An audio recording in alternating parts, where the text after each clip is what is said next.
Let's talk about the new film Presence from Steven Sorderbergh. I watched this movie last night after a year of trying to watch this movie because it actually had its premiere at Sundance last year. I tried to go watch it, y'all. I tried because I heard so many great things about it from people who had watched it there. But ultimately, schedules and things like that at film festivals, you always go in with a plan and then you ultimately wind up doing something different. Totally fine. I saw some great films still. And this is written as well by David Cope. So this was a movie that had a pretty great cast, pretty great writer, pretty great director. So it was all gonna be good, right? So I went into this last night. They had a Q&A and everything with Steven Soderbergh as well as the rest of the cast, and I will tell you, I was just mind blown, honestly. So I will tell you first and foremost, if you've heard this movie is a horror movie, yeah, kinda, but I will say it more heavily leans into a family drama, and it is full of drama, honestly. It does have some terrifying sequences. This is from the point of view of a ghost or a presence, whatever you want to call it in the film, and it is something apparently Steven Soderbergh says was inspired by a haunting he had, which I'll talk about in a spoiler talk for the movie next week when it comes out more wider. But I am definitely excited to really dive deep into this one, so let's get into it. So first and foremost, the cast is great here. I think that Kalina Liang is such an amazing actress here, really carrying a lot of the scenes by herself, because a lot of the moments in this movie are with her, with the presence, and you really see how she's able to really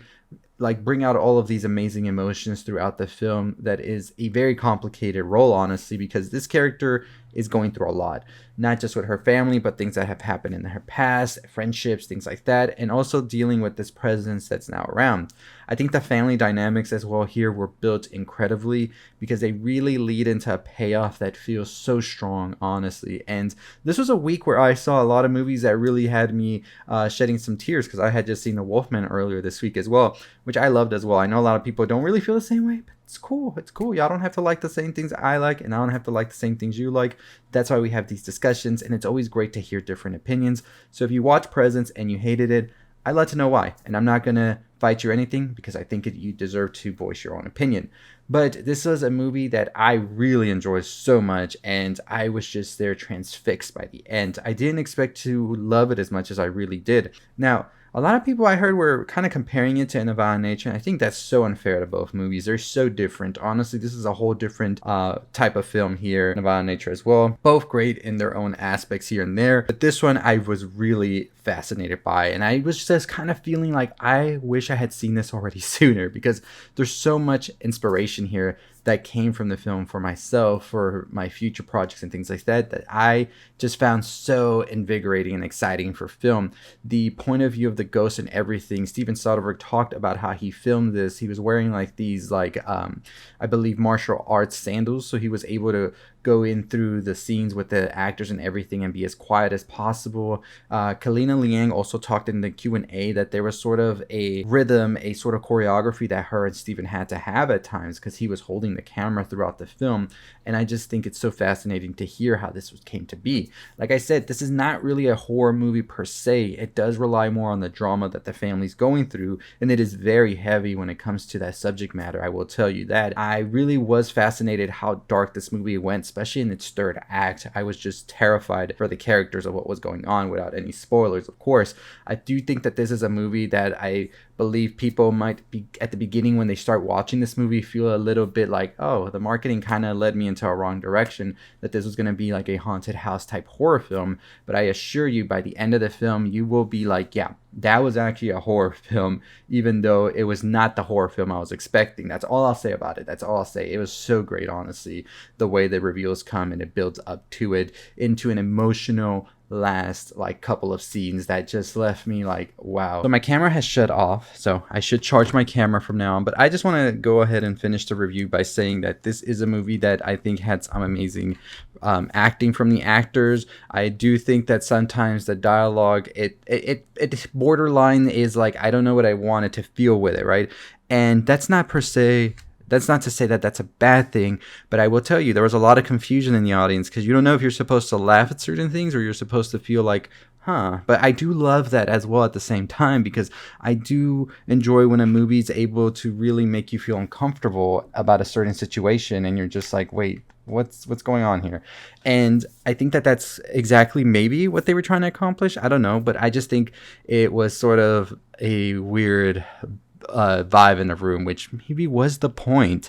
But overall, great performances here. Lucy Liu, oh my gosh, she has an amazing scene towards the end that I was just like, I want more Lucy Liu in more movies as well. I think everybody here was great, honestly. The screenplay by David Coep as well, the story that just unfolds, and it doesn't try to hold your hand at all, and it just leads you into that finale that is just so I can't even tell you the words because I don't want to spoil it, but I will tell you, it really builds up so well. I think Steven Sorderbergh continues to showcase that even though you've been years in the game, in the industry and everything, you can come around and do something different that totally will capture the imagination and the interest of everybody watching, because everybody in that theater quiet, not a pin drop could be heard in those last 15 minutes that are just so strong. Honestly, I'm telling you, this movie is amazing in my opinion. It is not a horror movie in like a horror movie per se type, but it is indeed a terrifying family drama, and it just feels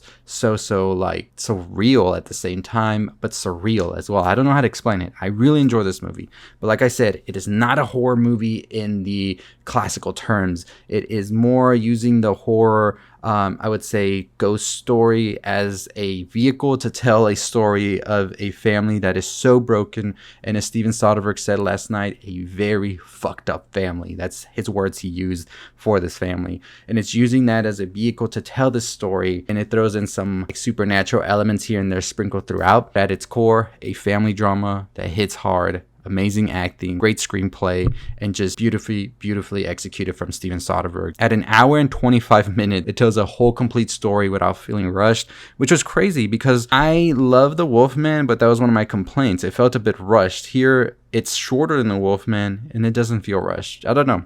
Weird week to start off the year, but let me know what you think about Presence. If you watched it already, or if you're gonna watch it, let me know if you're excited for it. Hit that subscribe button, hit the notification bell. We're trying to reach 40,000 subscribers. We got a Brutalist ending explained coming out tonight. We have one on the Wolfman already, and we have a Wolfman review as well. We will be watching Severance this weekend, so stay tuned for videos on Saturday probably.